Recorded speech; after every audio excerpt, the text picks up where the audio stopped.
Hello everyone. तो आप सभी का स्वागत है एक बार फिर से नए वीडियो में। तो इस वीडियो में हम डिस्कस करने वाले हैं कॉम्प्लेक्स नंबर से रिलेटेड एक इम्पॉर्टेंट थ्योरम, रोटेशन थ्योरम। तो ये बहुत ही आसान टॉपिक है और बहुत ही आसान होती है रोटेशन थ्योरम हमारे पास। इसे हम यहाँ पर डिटेल में डिस्कस करेंगे कि ये हमारे पास किस तरह से आती है। तो इसके लिए करना है क्या, आपको कुछ नहीं करना। आपको दो कॉम्प्लेक्स नंबर ले लो, एक Z1 है और एक Z2 है। ठीक है, आप क्या करो, Z1 और Z2 हम दो कॉम्प्लेक्स नंबर है और इन कॉम्प्लेक्स नंबर को हम यूलर्स फॉर्म के अंदर हम रिप्रेजेंट कर लेते हैं। ठीक है, तो कैसे होगी, Z1 का आर्ग्यूमेंट आप मान लो θ1 है, तो इसे आप अगर Z1 का आर्ग्यूमेंट θ1 है तो इसे यूलर्स फॉर्म में किस तरह से रिप्रेजेंट करा जा सकता है, modulus of Z1 multiply by e की पावर आयोटा θ1। तो देखो ये हमारे पास क्या है, θ1 आर्ग्यूमेंट है Z1 का और ये जो θ2 है मैंने लिखा है ये आर्ग्यूमेंट है Z2 का। तो Z1 की यूलर फॉर्म क्या होगी, मॉड्यूलस ऑफ Z1 ई की पावर आयोटा θ1 और Z2 की वो जो यूलर्स फॉर्म है वो क्या होगी, मॉड्यूलस ऑफ Z2 ई की पावर आयोटा θ2। तो ये जो हमारे पास दो कॉम्प्लेक्स नंबर आए हैं इनके हमने यूलर्स फॉर्म लिख दी। ठीक है, यूलर्स फॉर्म में हमें इन दोनों कॉम्प्लेक्स नंबर को हमने रिप्रेजेंट कर लिया। अब नेक्स्ट आप क्या करो, देखो फर्स्ट इक्वेशन को सेकंड इक्वेशन से, मतलब सेकंड इक्वेशन को फर्स्ट इक्वेशन से डिवाइड कर दो। तो देखो मैंने क्या करा, Z2 डिवाइडेड बाई Z1, जो लेफ्ट हैंड साइड में Z2 है उसको मैंने Z1 से डिवाइड कर दिया। तो सेम चीज मैं राइट हैंड साइड भी करूंगा, जो राइट हैंड साइड है मॉड्यूलस ऑफ Z2 ई की पावर आयोटा θ2 उसको डिवाइड करूंगा मॉड्यूलस ऑफ Z1 ई की पावर आयोटा θ1। तो हमारी इक्वेशन कुछ इस तरह से आएगी, Z2 by Z1 is equal to modulus of Z2 e की पावर आयोटा θ2 और मॉड्यूलस ऑफ Z1 ई की पावर आयोटा θ1। ठीक है, तो देखो अब हमारे पास नेक्स्ट स्टेप में क्या आएगा, Z2 बाई Z1 हमारा as it is modulus of Z1 by modulus of Z2 और यहाँ पर देखो हमारे पास क्या है, ई की पावर आयोटा θ2 माइनस ये जो वैल्यू है नीचे वाली, इसे अगर मैं ऊपर लेके जाऊँ तो पावर माइनस में हो जाएगी और दोनों की पावर का जो बेस है मतलब ई की पावर आयोटा θ2 है और ई की पावर माइनस आयोटा θ1 है और जब मल्टीप्लाई होगी तो पावर ऐड हो जाएगी। तो देखो मैंने नेक्स्ट क्या करा है, आयोटा को कॉमन ले लिया। इससे आप सोल्व करोगे तो कुछ इस तरह का टर्म बनेगा, ई की पावर आयोटा θ2 माइनस θ1। तो ये हमारे पास आ गई इक्वेशन जब हमने इन दोनों कॉम्प्लेक्स नंबर को डिवाइड करा। अब देखो यही हमारा रोटेशन थ्योरम का स्टेटमेंट है। कैसे समझो, ये जो θ2 है ना, हमें समझना क्या है, θ2 माइनस θ1। θ2 क्या है, Z2 का आर्ग्यूमेंट और θ1 क्या है, Z1 का हमारे पास आर्ग्यूमेंट है। दोनों के आर्ग्यूमेंट का डिफरेंस हमारे पास यहाँ पर आ गया है। तो इस चीज को एक बार आप इस तरह से भी समझ सकते हो। सपोज मैंने एक Z1 एक कॉम्प्लेक्स नंबर लिया, यहाँ से लेके यहाँ तक मैंने एक Z1 कॉम्प्लेक्स नंबर लिया और यहाँ से लेके यहाँ तक मैंने Z2 कॉम्प्लेक्स नंबर लिया। ठीक है, Z1 का जो आर्ग्यूमेंट है वो क्या है, θ1 है। तो मैंने यहाँ से लेके यहाँ तक का आर्ग्यूमेंट हमारे पास क्या हो गया, θ1। एंगल जो होता है वो आर्ग्यूमेंट होता है वो हमारे पास रियल एक्स एक्सिस से बनता है। तो देखो मैंने एंगल की भी डायरेक्शन यहाँ रिप्रेजेंट करी है इस एरो से। तो यहाँ से यहाँ तक का एंगल हो गया हमारे पास θ1। फिर जो Z2 है हमारा, ये जो Z2 है इसका आर्ग्यूमेंट हमारे पास क्या है, θ2 है। तो मैंने यहाँ से लेके यहाँ तक का जो आर्ग्यूमेंट है, ये जो एंगल है ये हमारे पास क्या हो गया, θ2 हो गया हमारे पास। ये θ1 हो गया, ये θ2 हो गया। अब समझो हमारे पास यहाँ वैल्यू क्या आ रही है, θ2 माइनस θ1। तो θ2 माइनस θ1 अगर आप देखोगे तो क्या हो जाएगा, यहाँ से लेके यहाँ तक एंगल हमारा θ2 है और ये हमारा θ1 है। तो अगर आप θ2 में से θ1 माइनस करोगे तो हमारा एंगल क्या आ जाएगा, यहाँ से लेके यहाँ तक का जो एंगल है ये अल्फा हमारे पास आ जाएगा।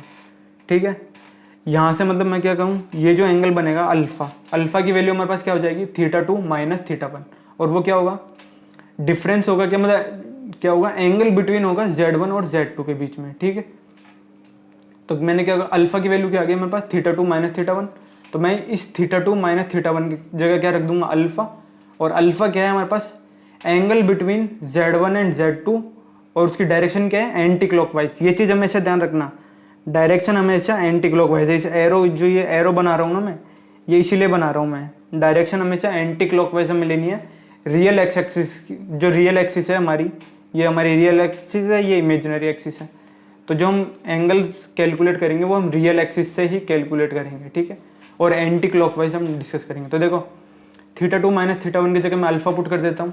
तो क्या हुआ, Z2 बाई Z1 क्या हो गया, modulus of Z2 by modulus of Z1 ई की पावर आयोटा अल्फा। ठीक है, अब देखो अल्फा क्या है, इसको आप देखो ये क्या है, angle between Z2 and Z1। जो Z2 और Z1 के बीच में एंगल बन रहा है वो हमारे पास होगा और इसकी डायरेक्शन में से याद रखना एंटी क्लॉकवाइज होएगी हमारे पास, एंटी क्लॉकवाइज। ठीक है, तो अल्फा क्या है हमारे पास, Z2 और Z1 का बीच का एंगल है और उसकी डायरेक्शन एंटी क्लॉकवाइज है। ठीक है, अब इस थ्योरम को देखो कैसे यूज लिखते हैं आप। Z2/Z1 हमारे पास आ गया modulus of Z2 by modulus of Z1 और e की पावर आयोटा अल्फा। ठीक है, तो इसे आप जो कॉम्प्लेक्स नंबर होता है हमारे पास उन्हें आप किस तरह वेक्टर्स की तरह ट्रीट कर सकते हैं। तो आप Z1 को मान लो इनिशियल वेक्टर और Z2 को मान लो फाइनल वेक्टर। तो जब हम Z1 से Z2 की तरफ जा रहे हैं, देखो Z1 से हम Z2 की तरफ जा रहे हैं और बीच में एंगल क्या आ रहा है, अल्फा। Z1 और Z2 के बीच में एंगल अल्फा आ रहा है, तो इसका मतलब क्या है, अब देखो तो ये वाली जो फॉर्म है हमारे पास, ये हो गया हमारे पास रोटेशन थ्योरम। इसका एक दूसरा तरीका होता है लिखने का, वो हमारे पास कुछ इस तरह से होता है।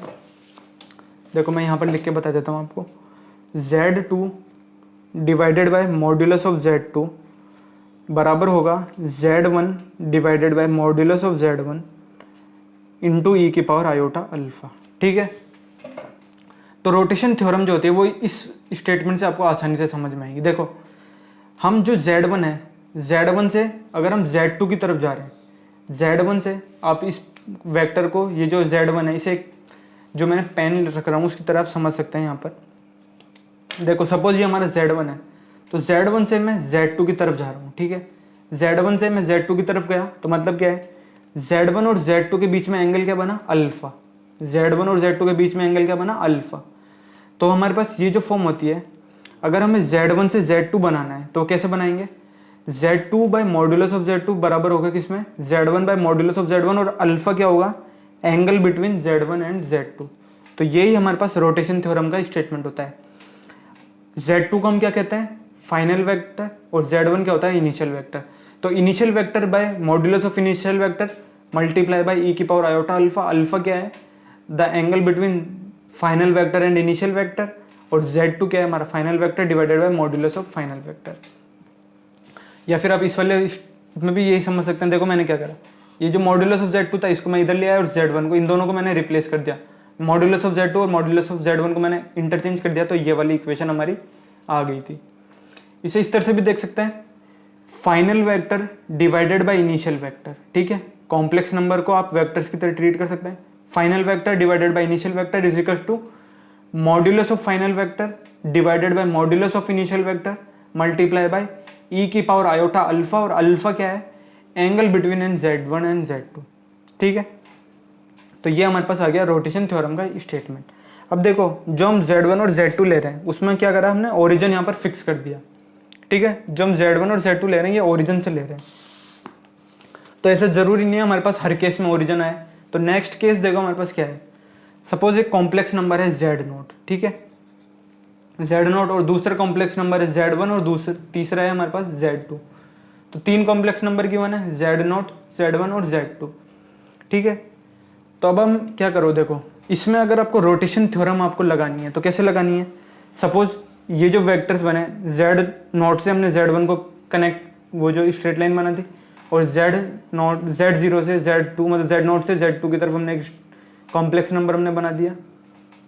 तो इनके बीच में जो अगर एंगल जो बन रहा है उसकी देखो मैंने डायरेक्शन अभी भी मैंने पॉइंट आउट करी है, एंटी क्लॉकवाइज ली है, और जो वैल्यूज हमारे पास आएगी वो क्या हो जाएगी, Z1 में से अगर आप Z0 माइनस कर दोगे तो हमारे पास ये वाला जो कॉम्प्लेक्स नंबर है ये हमारे पास आ जाएगा।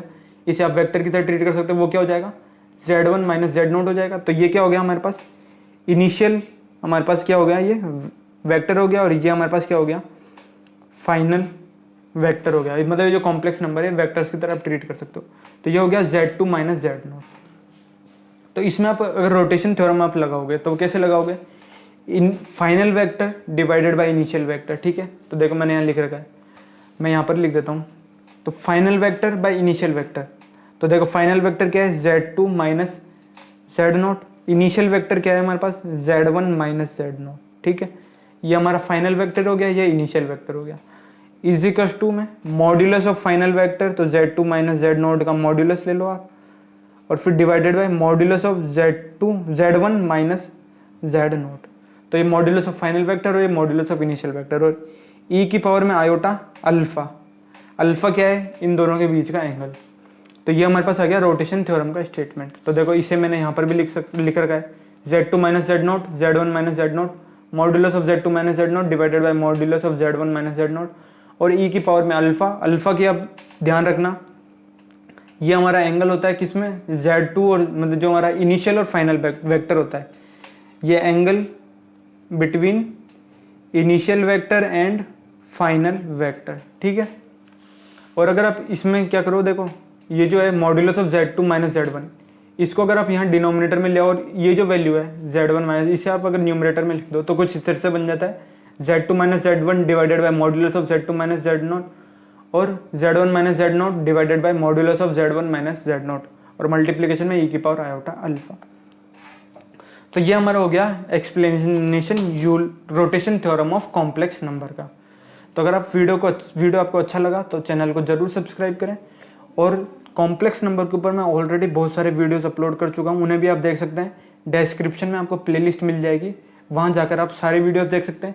जैसे कि मैं यूलर्स फॉर्म को डिटेल में एक्सप्लेन कर चुका हूँ, de Moivre's theorem, nth roots of unity, cube roots of unity, और इसके अलावा और भी वीडियो जैसे multiplication by iota, multiplication by -1 और भी कॉम्प्लेक्स नंबर से रिलेटेड बहुत सारी थ्योरम्स को मैं एक्सप्लेन कर चुका हूँ। तो उन वीडियोज़ को भी आप देख सकते हैं, और अगर आपको वीडियो अच्छा लगा तो चैनल को जरूर सब्सक्राइब करें। So thank you very much for watching.